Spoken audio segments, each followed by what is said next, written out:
I agree with Ricky in the sense of the second half was not in our favour from the start of the second half. But I think before the show, I mentioned when the momentum's already shifted to the other team.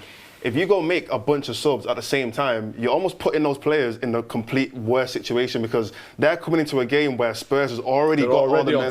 They're already on top, and now you're coming on with fresh legs, and it's like, whoa, like the game's way more difficult than it probably would have been in the first half. So I think in that sense, I think Ricky's right. It makes the game a lot more hard, a lot more difficult. Same thing happened in the Brighton game. We made the subs when we thought we were on top. I think we were 3-0 up, but the game has shifted. The momentum was on Brighton's side, and all of a sudden now we conceded 2 goals when the subs came on because they had to come on with fresh legs against a bunch of players who were already on top of us. That's the first thing. The second thing that I wanted to say was, I think one big problem that we're actually going to have this season, and we've seen it already, is this one game a week is making our starting 11 way better than our subs.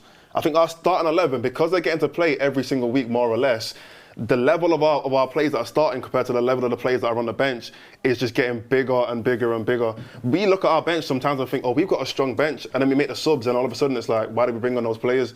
It's common sense. The players that are on the bench are not playing. If you're not playing, you're not going to get better. So I think the difference with the problem that we're having so far this season is because we're playing one game a week, yes, it's helping because we're getting more time to train, etc. But then when it comes to in-game, we're seeing a huge drop-off in quality with not every single player on the bench, but with a lot of the players that are coming off the bench, we're seeing a huge drop-off in quality compared to the starting 11.